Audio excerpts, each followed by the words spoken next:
Are you somebody who is naturally really structured in your business and possibly even in your personal life as well? Or are you somebody who likes a bit of freedom, likes a bit of flexibility, likes to be able to be creative with your time? I had a conversation earlier in the week at one of my planning sessions actually with somebody who is really kind of fighting back against putting too much structure in her business.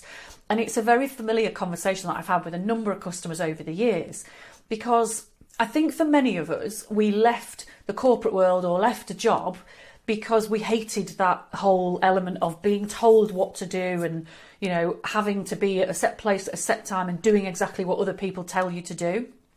So a big driving force for a lot of people starting a business is to have more freedom. And it feels as though adding more structure, planning your diary, being really organised with what you do and when, it can really feel as though that's taking you back to employed days or corporate days, and it's really trying to constrain and restrict you. And yet actually the truth of it is that it's that kind of structure that actually can set you free. The structure is there to liberate you. Now, I know that probably sounds like a crazy contradiction, but let me explain a little bit. When you don't have very much structure at all to your week or to your business, what you tend to find is you've constantly got ideas going around in your head. You are constantly chasing your tail a little bit about what you're supposed to be doing and when and who you've got to get back to. You will often find that your business is on your mind all of the time or very close to all of the time.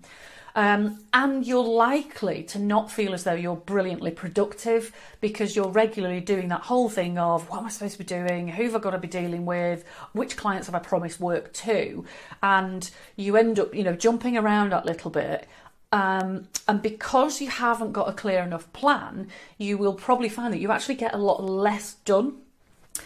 So you will end up working much longer as a result of not having very much structure. So whereas leaving yourself with that freedom and flexibility is supposed to give you a much better life and a balance, what it actually ends up doing is forcing you to work longer and longer and to feel less and less in control potentially.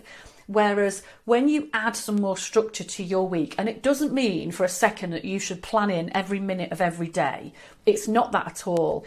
But, you know, just having chunks of time where you know that you're doing client delivery or you're doing your marketing or you're focusing on your own finances or you're building your own marketing plans or whatever that is, just having those broad blocks. And then something like once a week, you know, your Monday morning or your Friday afternoon, looking ahead at the following week, is mapping out all of the customer work you know you've got to do or the customer contact meetings and what have you, and putting those into those broad blocks in your diary. So then you don't spend all week thinking, when am I doing that work for Paula? Have I remembered to put Paula in my diary? Have I got Paula's website or whatever it is allocated in my diary at some point this week? And you lose all of that sort of slight chaos and uncertainty and those feelings of not quite being under control. And what you will generally find as a result is that you end up actually being so much more productive that you get a massive amount of time back. So the beautiful irony is that structure and focus in your business is actually what can set you free. So hopefully there's a snippet or two in there that resonates with you and that you can see how you can kind of structure your weeks a little bit more and really help you to be more focused, more productive, and maybe to work a little bit less as well. So love to hear your thoughts on this video. And of course, I would love for you to share it with anybody else who you think could benefit. Thank you.